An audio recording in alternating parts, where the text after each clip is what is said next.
I read quite a bit of poetry. That's probably actually a podcast in its own right. The word downsize, it's a pretty ugly word, and I don't think I've ever seen it in any sort of poem, although somebody will probably now send me through a poem about downsizing or write one for me. It sounds like a Poundland version of a McDonald's supersize. There's just something about it that doesn't quite work. But the more I thought about it, it is somehow quite apt, because you've got these two words that actually slightly butt up against each other and don't really quite sound or look right. And as I thought about it, that actually is one of the problems with downsizing your property. On one hand, you've got this, what appears to be a very simple, clear idea that downsizing makes an awful lot of sense for the reasons we'll discuss.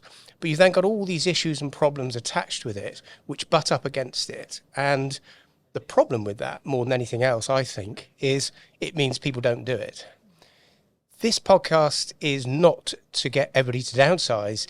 It's to try to encourage people who we know there are a lot of people for whom it would be a really good idea to think about doing it and to overcome some of those problems. So Candice is joining me again today. Welcome back to the Sunday Property Breakfast. Always happy to join you, Adrian. Thank you very much. So we'll talk about these sort of two bits that butt up against each other.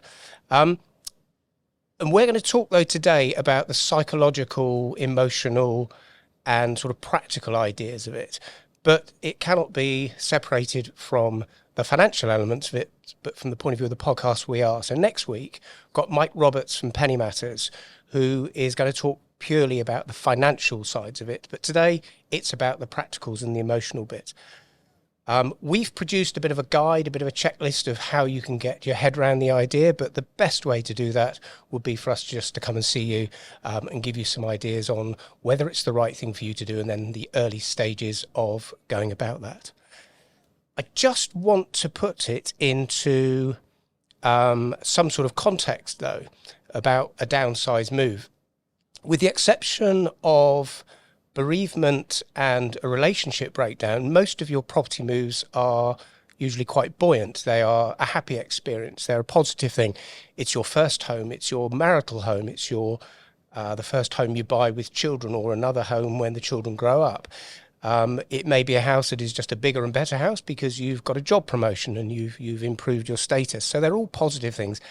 The downsizing one is the first time, with the exception, as I say, of separation and bereavement, where the move may not just be a pure happy one. There are good reasons for doing it, but it's a reminder perhaps of the fact you're going to be buying something smaller. Doesn't necessarily, by the way, mean a lower value. Quite a lot of people who downsize spend the same amount of money on the new property. But it's perhaps a reminder or an acknowledgement of age and mobility issues. And for the first time, that we're all human. And that, I think, is an important point, because most people who buy property are on an exciting journey, and this one isn't always as exciting. We want the discussions to really raise two sort of questions, and we're going to ask a number of questions between us that raise two questions, and they are, is downsizing right for you or somebody you know? And then how do you start to go about it in order to make it less stressful and actually get it done, which I think is the main point. So Candice, chucking you straight in the deep end, downsizing, what do you think about it? What occurs to you when you... Well, two things occur to me, really. It's normally, you would think to yourself, well, are you downsizing because you want to minimize, make things more simpler in your life? And if that's the case, I think it's absolutely wonderful to do so. I think it takes a lot of courage and commitment to stick to that plan. And if it's on the other side of the coin, having to downsize, as we know, due to bereavement or due to financial matters, whatever the case may be, it's not as easy. It definitely tampers with your mental health if you're not prepared for it. And I have seen so many people who's not been prepared for it at all, and it actually hits them so hard. And when that happens, you need to know you've got all the support you need. So when you say that it hits them hard, do you mean when they've downsized, or the whole idea? It's the idea. And as a result of that block, they don't do it? A lot of them block it, but they have to get to a point where they just do it. Okay. And a lot of times, a lot of these lovely people actually need to seek psychological help depending on as to why they have to downsize. Yeah. As you and I both know, many people are very attached to their material belongings. A lot of it has sentimental value. So where do you start? Yeah, yeah. No, I think it's a really good point. I worked for a while in the retirement sector. I ran a part exchange business, and most of it was in the retirement sector. And I saw so many instances of people who finally made the move. And we're not talking here about moving into a retirement home, which is another separate discussion. But people who went through these same discussions of moving to somewhere smaller, how do they deal with all this stuff? The amount of people we met who'd finally gone through this move that we facilitated with part exchange, who said, why did I not do this last year, a year before, sometimes 5 years ago? They were hanging on to the garden, the garage, the fourth bedroom, the second ensuite.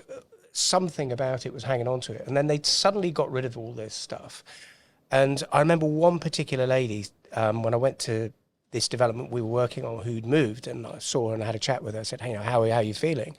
And she says, I love the fact I wake up in the morning and I've got nothing to do other than what I want to do. I haven't got to think about maintaining the garden. Is the guy going to turn up to do the lawn? I've got another room to clean. So I can clean my flat in about 5 minutes.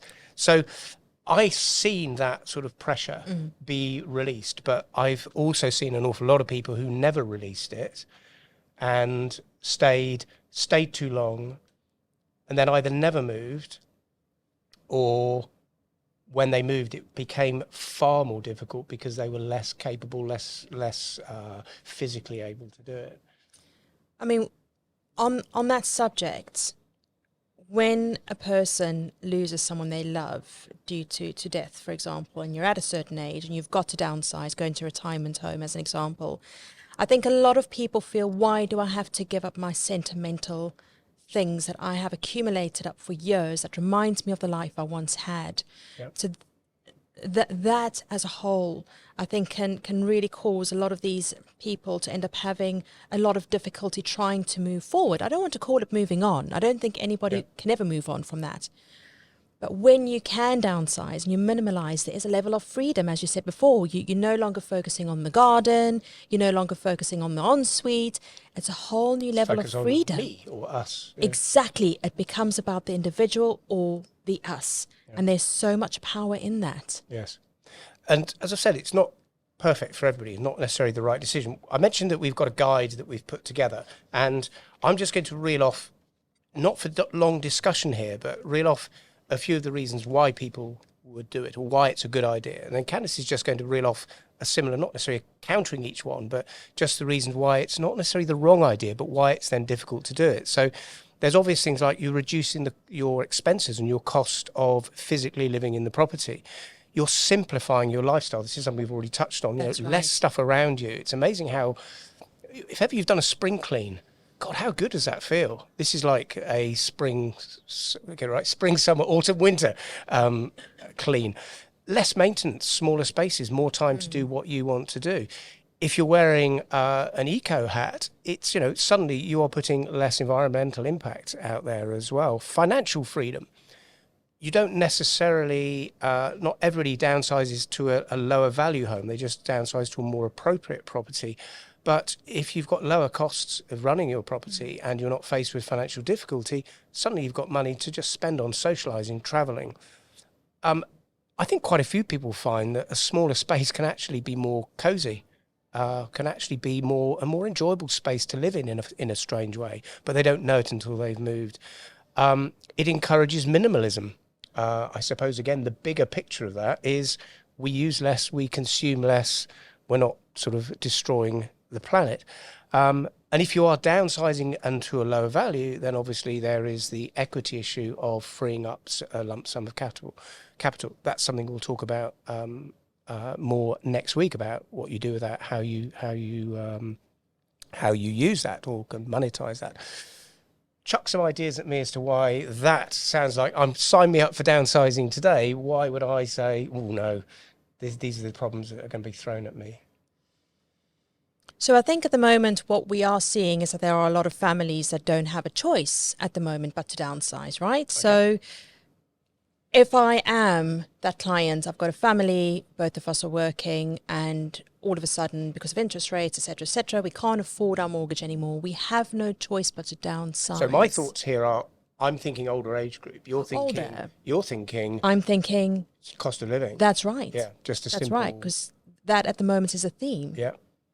We are currently in that situation as people, and of course, this will come and go as it normally does, as we saw many years back. If that was me, what would you tell me would be the benefits to downsizing? Yes. Besides the obvious. I think probably more marital issues, more stress issues, more emotional issues are caused by financial problems than anything else. Correct. And people don't normally talk about them. Right. People talk about anything in a pub apart from money. Yes. But the only money talk you'll hear in a pub is somebody who's put a bet on a football match where they've won. They won't tell you about the 10. It's the white elephant in the room. Yeah. So people don't talk about that, and that probably causes the greatest elements of stress. So by relieving that element of it, you might be in a smaller property. You might be in this instance, actually, a lower value property of the same size, which is a slightly different thought process. But correct. Is the one that you're thinking of. You've got a family of 4, you still need a certain number of bedrooms, but you move to a less expensive area. So that could be something you do. But in terms of the other things we had in the guide, you can use your crib notes, by the way, because, as you know, I wrote it. I'm terrible with using notes. I'm awful. I'll have you know. What were the other things that countered the glowing ideas here? What are the things that then throw the problems in that we talked about? On the negative side of the coin, so to speak, I would say that a lot of people think that they are failures because they have to downsize, but that's not the case at all. That's a good point. It's about adjustment. So if you need that financial freedom, you are the most courageous person. From this 5-bed detached house to a 3-bedroom normally, semi. exactly, depending on where you live in the world and in which area, a lot of people go, oh no, look at the Joneses, they've had to downsize. I've had to use your name. But I think a lot of people, especially in our communities, they will look at you and go, my God, that takes courage. Okay. And honestly, it's hard. I think it's one of the most difficult decisions you can make in your lifetime. You are not letting anyone down. You are not a failure. It takes courage. And therefore, you will always be a winner, because then you become the person in control of your financial and if that comes situation. Down to something I'd not really thought about, because it's funny how you think so differently to the way I think. Always. I think about lists, practicalities, and you've thrown in emotion there that I hadn't even considered. That one of the things again about this downsizing thing, if you do have a fear of what friends and even relatives might think about it, that you're moving from the 5-bed detached house to this little 3-bedroom cottage, have they got problems? The whole idea is that as the people doing that, you tell people why you're doing it. Do you know why I'm doing it? Because I'm going off cruising for 2 months of the year. I'm actually going to buy the car that I really want and really suits us. We're going to go and visit our family who are, the other side of the country more often. We're going to go and see our relatives in Australia for the first time in 10 years. You're actually telling people it's not all about the house anymore. That was for my family. That was for us. It was a sign, obviously, of prosperity and how well we were doing, because most people put the maximum amount of money they can into their property. It's just the way we are. Absolutely. But this is suddenly, what you're suggesting is that if people have that angst, tell people about it. Yes. That's absolutely. a really good thought. Never occurred to me. You and I... Now I know why I have you here. Now I know why you work with me. He's such a joy. Yes. Love working with Adrian. I would also like to add that you and I are very, very strong on time. We believe you cannot buy back time, so you can't waste time, right? And with downsizing, for example, you are not wasting any time. You are gaining more time, because you're not, when you start stressing about financial issues and what's happening in the market, you are actually failing yourself, because you're not using that time wisely. But when you have downsized, you've got more financial freedom, as we know, you can actually make more memories. So therefore, you're buying into time. You can't buy time. You can't buy it back, but you're buying into time, therefore investing in yourself and your own happiness. And your home you'll be living in, therefore, will feel like an absolute blessing and 100% the right decision that you could ever have made. And I point out here, this is not everybody downsized. This is coming back to this feeling I had working in the retirement sector. And I work in 2 locations now where we've got quite an aging population. And I see regularly people, and you think, if you knew how to do it and were guided and overcome the psychological and emotional issues of doing it and understand the financial issues of it and how that can work for you, more people would do it. And that's really the point we're trying to make here. And we've scratched the surface of this. We could literally sit here all day and talk about how deep these emotional issues can go and how embedded somebody is to their road. It may not be the greatest road, but if you've got 4 people in that road who know who you are and know that if they don't see your car move for a couple of days, you might not be very well. That's a really difficult thing to consider moving from. And if it's so strong, you would never move. And that's my mother. That's it. Because she has those people in her road. That's right. It's your community. So they might not be your family, but they're your community. Therefore, that becomes your security. Yeah. And your safety net. Is there anything that I've missed from that scratching the surface where we should have mentioned more? Because we could go deeper into this, but is there something else that you think we should highlight to people? As I say, we've got this guide that we can send. I think the best thing is for people just to give us a call and for us to come over and have a chat about it. If you or anybody you know wants to consider downsizing, is there something that I may have missed out of that discussion? No, apart from the financials. No, no, you haven't. I think we've touched on everything, and we've just scratched the surface, as you've said. And I think it's important for people to know the support's out there. So if you are planning to downsize, 100%, it's the right move to make. There's nothing wrong with that.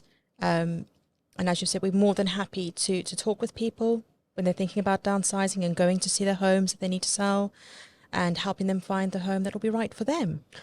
That's actually one thing that we hadn't touched on, because we didn't want to make this too much about selling houses and buying houses, but it's what we do for a living, so it helps now and again.